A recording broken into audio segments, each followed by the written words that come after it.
Hey guys, we're going to do a video today talking about how posture affects pain and then what you can do in order to correct it. Now I want to talk really quick. First off, you'll notice I'm wearing some different clothes, and that is so you can see where my body is at, because we're going to talk about it all today, okay? So I want you to keep two things in mind. First of all, typically Americans don't exercise enough, and they certainly don't stretch enough. So what happens, since we are forward movers, is the front sides of our body is typically a lot stronger than the back sides of our body. And what happens, because we don't stretch enough and because we don't exercise enough, we don't challenge our body in different planes of motion, is that the front sides of our body, the muscles that are on the front sides, take over. And what happens is, because we are tight, we're stiff, we sit in chairs too much, we look down at our phone, is our posture starts to look like this.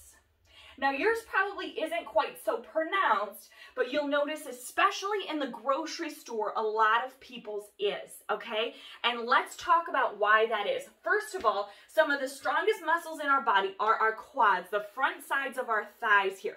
Those quads run from below our knee and they come all the way up and they connect at our iliac crest, which is those hip bones that come around right here, okay? So they connect right here. Now what happens, your hips should be level, okay? If I'm resting my hand on that iliac crest, that hand should be level.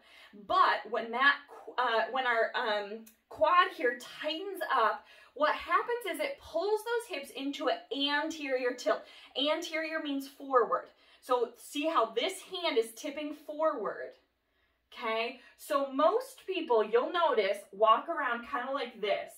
Now, it should be like this, but we can't be facing at the floor. So instead we overcorrect and our posture looks something more like this.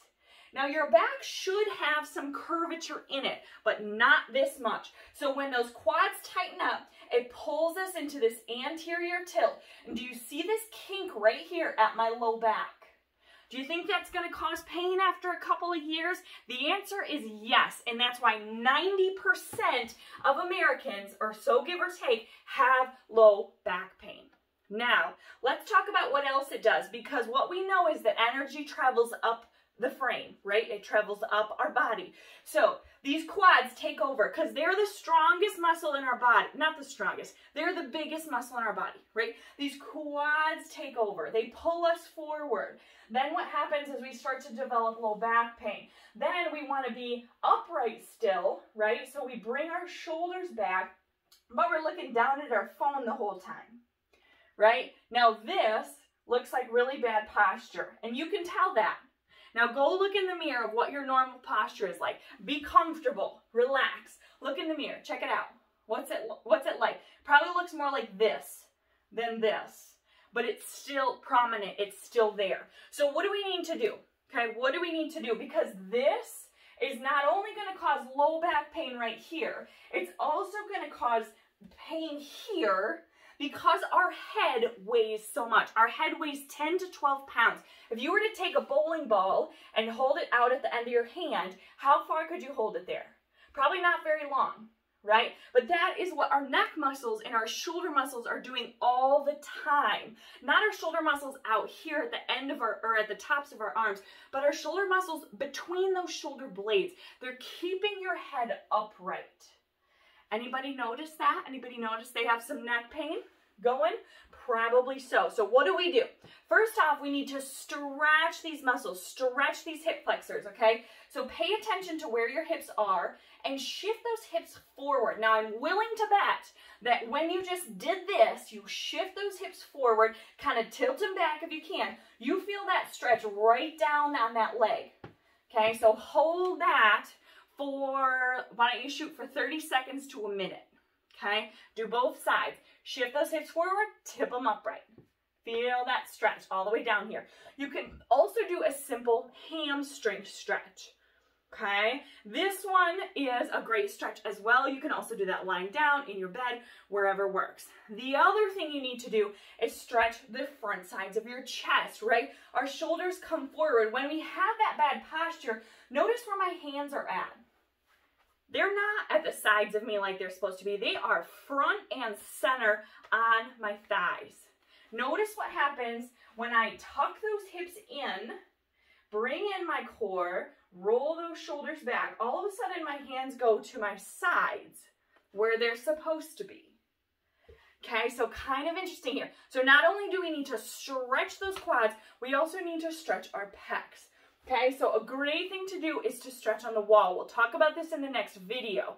Okay, stretch on the wall, hold that stretch, feel that stretch across the front sides of your shoulders, and fix your posture. The next thing you need to do is strengthen the back sides of your body. Strengthen the muscles that are back there. I'm talking lats, I'm talking traps, I'm talking glutes, and I'm talking hamstrings.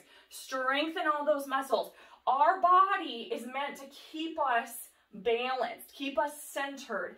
And if these muscles are a lot stronger than these muscles, and these muscles get tight because we don't exercise enough and we never stretch, no wonder our posture looks like this. So strengthen these muscles so they can tighten up and do that work to pull us into better posture. Stretch these muscles so that they're not working so hard to pull us forward, which then of course gravity assists that pulling, and before we know it, most people by the age of 80 or 90 look like this.